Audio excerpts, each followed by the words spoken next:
called Conserving the Future, Wildlife Refuges in the Next Generation. This was one of those scary experiences where the first thing I did is hire two 29-year-olds and turn the process over to them. And we tweeted and we had social networks. Over 3,000 people joined a social network dedicated to having a conversation about the future of conservation in this country. And we had over 100 people working on teams to help craft this vision. Much of it was about how we deliver conservation, how we plan conservation actions of the future. One of the most interesting discussions in the whole dialogue was about the role of people. And the team that was charged with discussing that and envisioning that, actually their work group was called Relevancy in a Changing America. Obviously America is changing ecologically. 76 million people have turned in the 20th century, 310 million now. And by the mid-range estimate at the end of the century, 575 million Americans. We have a climate system that's changing. We have invasive species. We have water shortages. We have such a changing environment. But just as important is the changing nature of the American people. We're 80% urban in the United States right now. We're becoming much more ethnically diverse. The Hispanic population is becoming a larger and larger percentage, and many of these ethnic groups don't have the same outdoor traditions as most of you in this room. We want to provide recreational opportunities. We want people to have fun. But let me tell you the real bottom line for those of us in the Fish and Wildlife Service. We need a connected conservation constituency.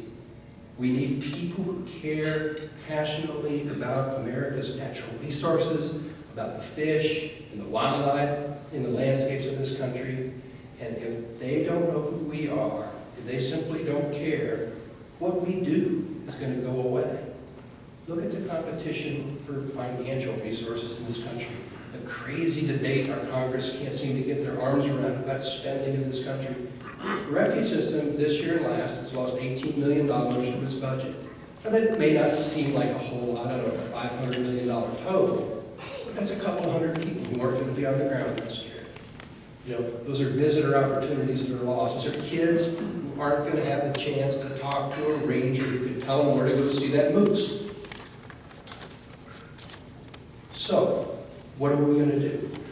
We've got a vision, but a vision is nothing without implementation. That's where I ask all of you to read about this and see where we can join hands together, because this is about a partnership that is going to get a conservation constituency connected with all of the things we want. We've got work teams now working on enhancing hunting and fishing opportunities, not just for traditional folks. We had a nice dinner conversation about wounded warriors, people with disabilities, and how we have an aging population in this country, and we've got to find ways to get them engaged in getting outdoors.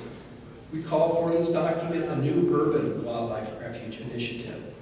And it's not about going in and buying big chunks of land. It's how can we find partners in urban areas that can help us get a message of wildlife conservation and natural resource management out to the people who make up 80% of our population. We have a group working on how can we have a larger and more self-managed volunteer cadre. Recreations are great, but recreations to volunteer, their recreations on steroids. Those are the people that really will take the time to be the constituency that advocates for protecting of public lands, for providing opportunities for recreation on public lands, and for good stewardship of our nation's natural resources.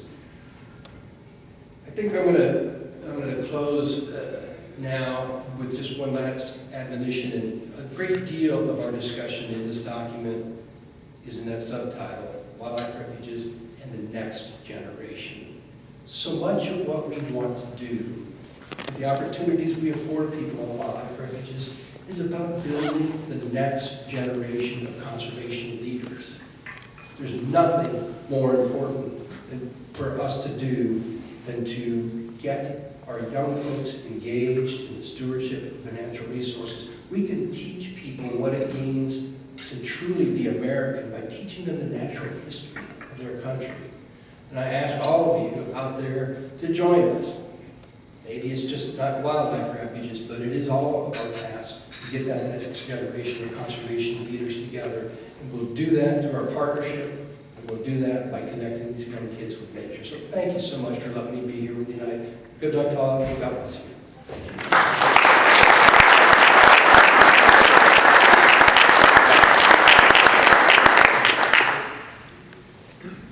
Well, thank you, Jim, very much. Terribly important that we understand the diversity of the resources available to attract the next generation of conservation leaders, and certainly the refuges are that. And, I'm just so tickled to see people like Jim at the helm of key systems, wanting to connect and wanting to find ways to build bridges to today's youth. And thank you, Jim, for all of that. My closing comments tonight, and certainly the night is young, so we have lots of conversations, but I just want to remind you about the importance of tomorrow. You do need to find a few hours to sleep so you can be all fresh to engage in some dialogue tomorrow. We begin at 7 o'clock with breakfast. At 8 o'clock, we're going to have Frank Peterson join with us to talk about some of the information that's available and how we convert that information into knowledge and action, and he'll share with us some data that the RBFF and its allies have compiled in terms of voting and fishing and what we can and we should do. We have a number of other kinds of additional information for us to launch, to use as we launch into the real heart and soul of tomorrow's session, as we break into action teams that look at fees. We look at opportunities to go beyond fees and look at other ways to ensure that we have the resources available to manage and support America's public lands. And then we look beyond that to look at how we collect information and we share information, and again, be wise in our target of how we have public and private agencies working together to try to make sure that the connection between the American public and the great outdoors extends long into the 21st century. So on that, I want to thank each one of you for making contributions. I want to thank Tom Burwell and the Our Lands and Waters Foundation, in particular. Tom's contributions to Partners Outdoors helped us with today's field trip and making it possible for us to learn more about Kings Mill and Colonial Williamsburg and what the Park Service is doing in terms of trying to ensure that the kind of comprehensive resources available to provide the American public with great experiences.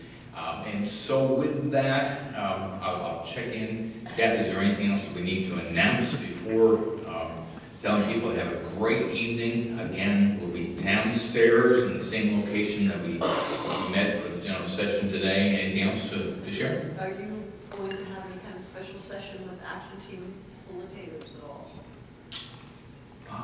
If any action team leaders need to be consulted with tonight, I will be happy to consult with you, but otherwise, no. So they know their mission. So, all right, ladies and gentlemen, thank you so much for a day of hard work, preparation for another day of hard work, and lots of fun tomorrow. So thank you.